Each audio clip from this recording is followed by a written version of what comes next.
የፕሪቶሪያው ስምምነት በይፋ ፈረሰ። ዶክተር ደሳለኝ ፓርላማውን አንቀጠቀጡ። ቴል አቪቭ በሚሳኤል ጋየች። የህወሓት ከፍተኛ አመራሮች የፕሪቶሪያው ስምምነት በይፋ መፍረሱን አወጁ። የሰላሙ ተስፋ አበቃ። ለ3 ዓመታት የዘለቀው አንጻራዊ ሰላም ዛሬ በአንድ መግለጫ ተገርሷል። የህወሓት ቃል አቀባይ ስምምነቱ 100% መፍረሱን ሲያውጁ የጦርነት ነጋሪት ዳግም በመላው ኢትዮጵያ እያስተጋባ ነው። በቀለም የሰፈረው የሰላም ውል በጦርነት አዋጅ ተቀዷል። በመላው ኢትዮጵያ የክተት አዋጅ ድምጽ ዳግም እያስተጋባ ይገኛል። ጉዳዩን በዝርዝር እናስደምጣቸዋለን።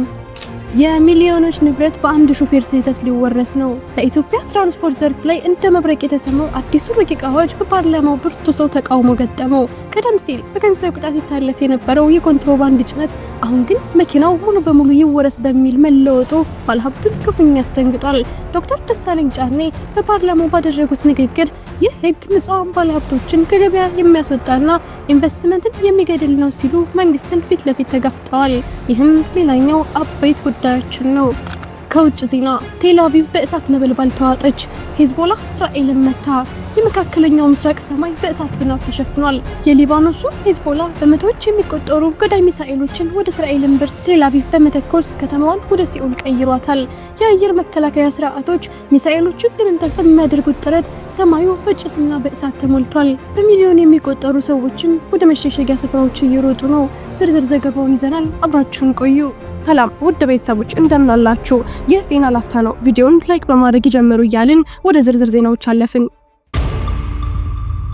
በሹፌሩ ጥፋት የባለሀብቱ ንብረት ለምን ይወረሳል? ዶክተር ደሳለኝ ጫኔ በፓርላማው ብርቱ ተቃውሞ አቀረቡ።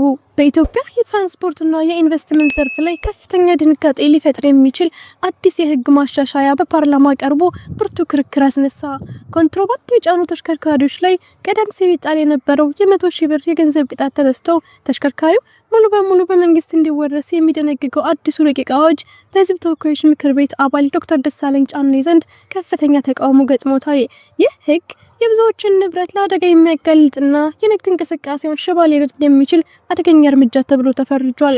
ዶክተር ደሳለኝ ንብረት መውረስ በኢንቨስትመንት ላይ ከፍተኛ ስጋት ይፈጥራል ሲሉ በጽኑ የተከራከሩ ሲሆን አንድ ባለሀብት በሚሊዮን የሚቆጠር ሀብቱን አውጥቶ የገዛውን ተሽከርካሪ ለሹፌር በሚያስረክብበትና ሹፌሩ በድብቅ የሚፈጽመውን ጥፋት በዝርዝር መቆጣጠር በማይችልበት ሁኔታ ንብረቱን መውረስ ፍትሐዊነት የጎደለው መሆኑን አስገንዝበዋል።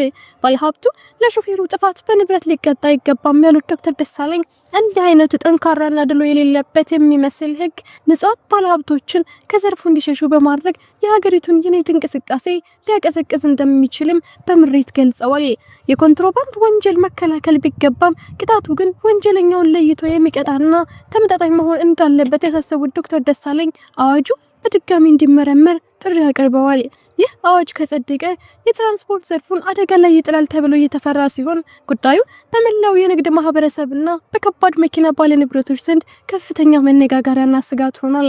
መንግስት የጥፋተኛውና የንጹሃን ባለሀብቶችን ድንበር ሳይለይ የሚወስደው ይህ የንብረት መውረስ እርምጃ ወደፊት በኢንቨስትመንት ፍሰቱ ላይ ጥቁር ጠባሳ ሊጥል እንደሚችልም በስፋት እየተነገረ ይገኛል። እርሶም በዚህ መረጃ ላይ ያለውትን ማንኛውም ሀሳብና አስተያየት በኮሜንት ሴክሽን ላይ እንዲያጋሩን እየጋበዝን አሁን በቀጥታ ወደ ቀጣዩ ዜና እንለፍ። የፕሪቶሪያው ስምምነት በይፋ ፈረሰ። ህወሓት ዳግም ጦርነት አወጀ። መከላከያ በአዋሳኝ አካባቢዎች ሰራዊቱን አሰፈረ። የኢትዮጵያ ሰማይ ዳግም በጦርነት ደመና እየተሸፈነ ነው። ለ2 ዓመታት የዘለቀውና በመቶ ሺዎች የሚቆጠሩ ዜጎችን ህይወት የቀጠፈው የሰሜኑ ደም አፋሳሽ ጦርነት ያስቆመው የፕሪቶሪያው የሰላም ስምምነት ዛሬ በይፋ መፍረሱ ተነገረ። በመላው ዓለም ትልቅ ተስፋ ተጥሎበት የነበረው ይህ ስምምነት ከተፈረመ ከ3 ዓመታት በኋላ አሁን ታሪክ ሆኖ ቀርቷል። የህወሓት ቃል አቀባይ አቶ ሚካኤል አሰግዶም ለድርጅቱ ልሳን ወይን በሰጡት እጅግ አስደንጋጭ ቃለ መጠይቅ የፕሪቶሪያው ስምምነት 100% መፍረሱንና ህወሓት ከእንግዲህ ይህንን ስምምነት እንደማይቀበል በይፋ አውጀዋል። ይህ መግለጫ ኢትዮጵያን ዳግም ወደማይታወቅ የጦርነት አዙሪት ውስጥ ሊከታት እንደሚችል ተሰግቷል። ቃል አቀባዩ በንግግራቸው የፌደራል መንግስትን ክፉኛ የወቀሱ ሲሆን መንግስት ዳግም የዘር ማጥፋት ጦርነት አውጆብኛል ሲሉ ከሰዋል።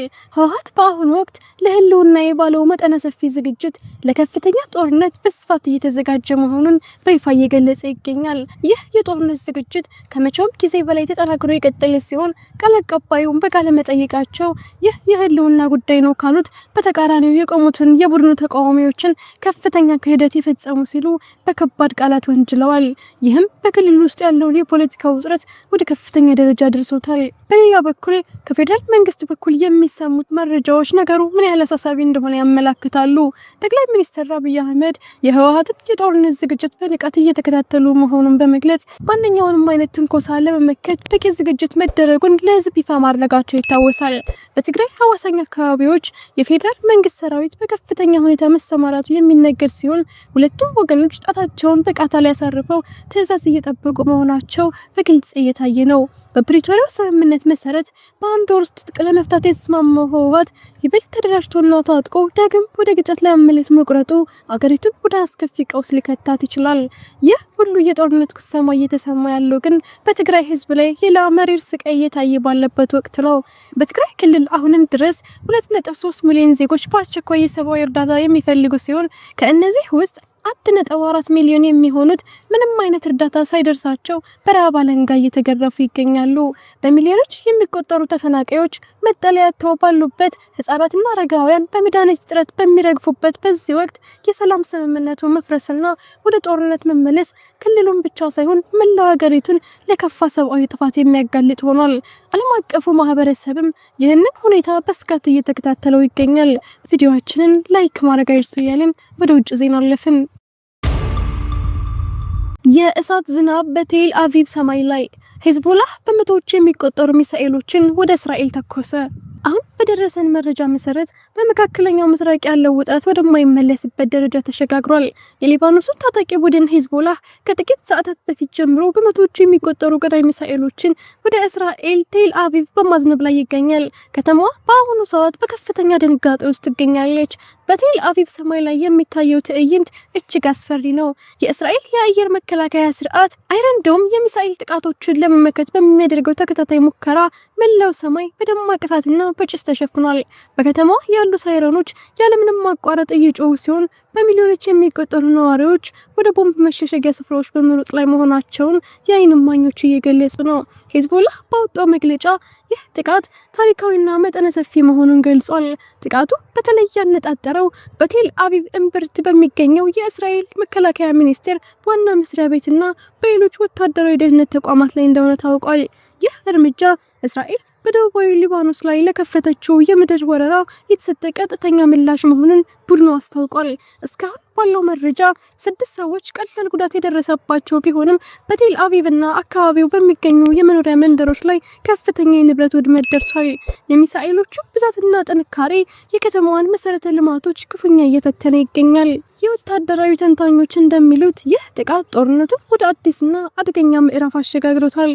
እስራኤል በሊባኖስ ድንበር የደህንነት ቀጠና ለመፍጠር ብትሞክርም የሂዝቦላህ ድንገተኛና ድፍረት የተሞላበት ምላሽ ግን የዓለምን ወታደራዊ ተንታኞች አስደምሟል።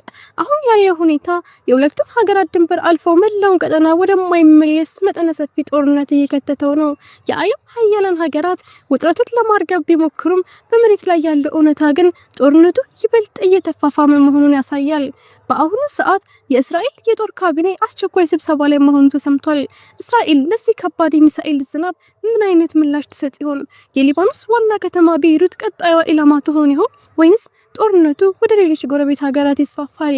እነዚህ ጥያቄዎች መላውን ዓለም እያሳሰቡ ይገኛሉ።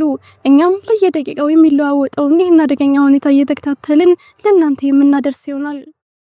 ውድ የዜና ላፍታ ቤተሰቦች የሰዓቱ መረጃዎቻችን ያዳመጣችሁትን ይመስል ነበር። ስለተከታተላችሁን እያመሰገንን ቻናላችንን ሰብስክራይብ በማድረግ ቤተሰብ እንድትሆኑ እየጋበዝን በዚሁ ተሰናበትን። ጤና ይስጥልን።